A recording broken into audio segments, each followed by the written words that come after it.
One wrong move, I will murder you! and the king would die. King Eglon tortured Israel and had people living in misery for 18 years. He forced everyone to give him their food and money. Then one man had enough and stood up. But what happens next will show you one of the most disturbing endings ever recorded in Scripture. Israel was trapped in a terrible cycle. The people stopped following God and started worshipping the false gods of the nation. Because Israel turned away from God, God allowed an enemy nation to become powerful and defeat them. Israel would suffer under that enemy for years. Eventually, the suffering became so bad that the Israelites cried out to God and begged him to save them. This time, their enemy was Moab, a kingdom located east of the Jordan River. The king of Moab was a man named Eglon. Eglon was no normal king. He became one of the harshest rulers Israel had ever been forced to live under. Moab and Israel had fought each other before, but those fights were usually small. Soldiers might cross the border, attack an area, and then return home. Eglon wanted something much bigger. He did not simply want to attack Israel once and leave. He wanted to control part of Israel for years and force the Israelites to keep giving him money and goods. But Eglon knew he did not have enough soldiers to do this alone. So he sent messengers to two nearby nations, the Ammonites and the Amalekites, asking them to help. Both nations wanted something from Israel too, so all three nations agreed to work together. They chose the land they would attack, the path their armies would take across the river, and the exact time their attack would begin. Together, the three armies crossed into Israelite territory and struck a city called the City of Palms, a name used for Jericho because of the palm trees growing around it. The defenders there had never faced three armies at once. Moabite soldiers pressed the gates, while Ammonite and Amalekite fighters cut off the roads leading out. And within days, the city's walls held for only a short time before giving way. The city fell quickly. From that point on, Moab held real power over the Israelite tribes nearby, and Israel had no army strong enough to push them back out. For 18 years after that, Israel served Eglon. Every year, Israelite leaders gathered grain and silver and sent it to Eglon as tribute, a forced payment that kept the peace only because Israel had no way to refuse it. Families set aside part of every harvest for this purpose. Moab's control reached further than the payments alone. Moabite officials traveled through Israelite towns to make sure everything was prepared correctly, arriving unannounced and expecting full cooperation. In some towns, small groups of Moabite soldiers stayed year-round, a constant reminder of who held power now. Eglon ruled from a palace built for comfort. He was also a notably large man, heavier than most kings of his time, a fact everyone at court noticed, but no one dared mention out loud. That detail seemed unimportant until it wasn't. Israelite leaders who came before Eglon learned quickly what kind of king he was. He listened to their requests without much patience, and complaints about the yearly demands were rarely welcomed. Those who pushed too hard were sent home with a warning instead of an answer, and word of that warning spread fast to every other town nearby. Most leaders learned not to push at all. Eventually, the suffering became too much. The Israelites cried out to God for help. It wasn't a quiet, private prayer.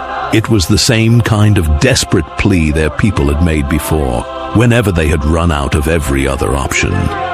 God responded by raising up a deliverer, a man named Ehud from the tribe of Benjamin.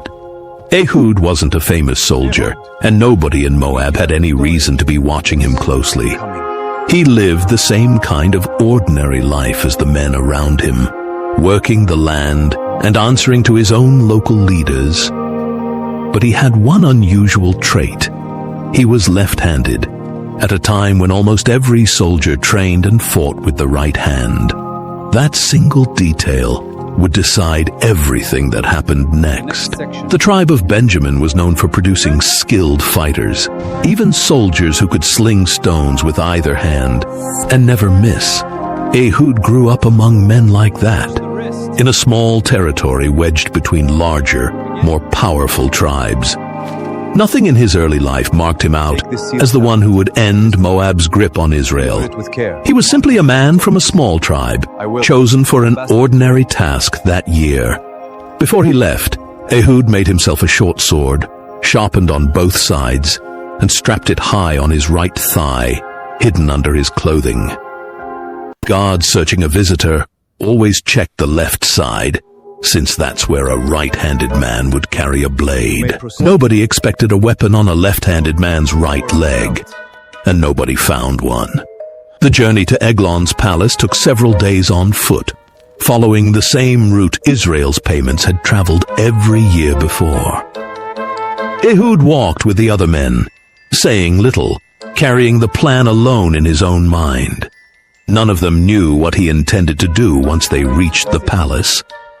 Along the way, they passed through small settlements, where local farmers watched the caravan go by. They crossed into Moabite territory at a well-known point along the border, where a small garrison usually waved these caravans through without much delay. This year was no different. The gods recognized the goods, recognized the purpose of the trip, and let the group pass without a second look. At the palace, they were brought before Eglon to present the gifts. Officials and scribes stood along the walls, ready to record everything that was handed over. Guards stood near the entrance, watching each man file past them one at a time. Eglon sat where he could watch it all, laid out in front of him. Baskets of grain were set down first, followed by measures of silver counted out one by one. The ceremony went the way it always had, with nothing to suggest this visit was any different. Once it was finished, Ehud left with the rest of the group. He walked out past a set of stone idols near the edge of the town, letting the distance between them and the palace grow. Then he stopped. He told the men to go on ahead without him, and turned back, alone. He had one chance to get close to Eglon, without a room full of guards watching. He couldn't explain his plan to anyone, not even the men he trusted, because one nervous face could have ruined everything. Walking back through the same gate he had just passed through, Ehud kept his pace even, and his eyes forward, giving the guards no reason to look at him twice. He had nothing to rely on, except the sword hidden against his own leg. He returned to the palace and told the guards he had a private matter to discuss. Eglon ordered the room cleared.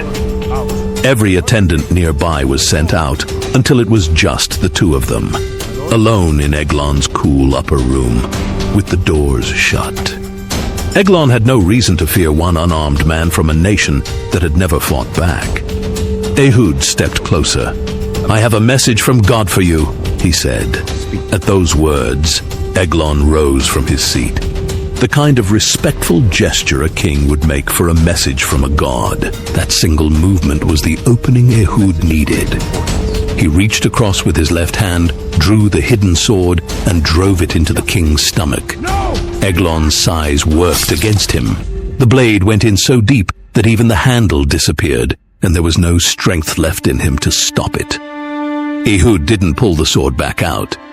He left it there, stepped back, and walked out, shutting the doors behind him and slipping away through a side porch, unnoticed. The palace carried on as though nothing had happened.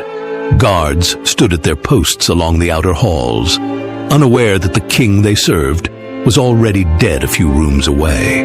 Servants moved through the courtyard preparing the evening meal, calling out orders to each other the way they always did at that hour. Somewhere below, an official who had watched the ceremony that morning was already writing up the day's count, with no idea the king he served would never read it. Eglon's attendants came back later and found the doors locked. This wasn't unusual, since the king often wanted privacy in that room, so they assumed he simply didn't want to be disturbed. Minutes passed. The attendants began whispering to one another, wondering whether something was wrong, but no one wanted to be the one to suggest opening the king's door. One of them paced near the entrance, listening for any sound from inside, but the room stayed completely silent. Finally, someone found a key. They opened the doors and stepped inside. Their king was already dead on the floor. Word of what had happened moved through the palace fast. The guards who had let Ehud walk out unquestioned now realized they had let the king's killer go free. Some blamed each other for not searching him more carefully. Riders were finally sent out along the main road toward Israel, the route any ordinary traveler would take. But Ehud had already left that road behind and cut through open country instead. By the time anyone thought to search elsewhere, he already had too great a head start to catch. By then, he was far away, moving through the hill country of Ephraim. He blew a trumpet, the signal Israel used to call men to battle. They left their fields and their homes and gathered behind him, faster than Moab could have expected from a people who had spent 18 years paying for peace instead of raising an army. Word of Eglon's death reached the Moabite ranks too, and without their king, their command fell into confusion right when they needed it most, with no one left to give the orders that mattered. Ehud led the army down to the fords of the Jordan River, the shallow points Moabite soldiers would need to cross to reach home. By seizing those crossings first, he cut off any escape before the fighting even began. Moab's soldiers, many still unaware of what had happened to their king, found themselves trapped between the river and an army finally ready to fight back. The fighting spread along the riverbank through the day. Israelite soldiers held the crossings while others pressed in from the higher ground behind them. Others tried to swim across at points away from the fords, but the current worked against them. Officers who had marched confidently into Israelite territory only weeks earlier now found themselves cut off from every road home, with no reinforcements coming from behind. None of them made it across. Scripture records 10,000 Moabite soldiers dying that day, strong and capable fighting men, and not one of them escaped. The kingdom that had conquered Jericho and collected payment from Israel for nearly 2 decades was broken in a single afternoon.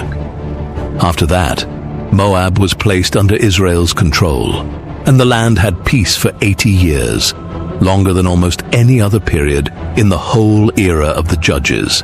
Ehud continued to lead Israel for the rest of his life, settling disputes and guiding the tribes the way judges did in that era.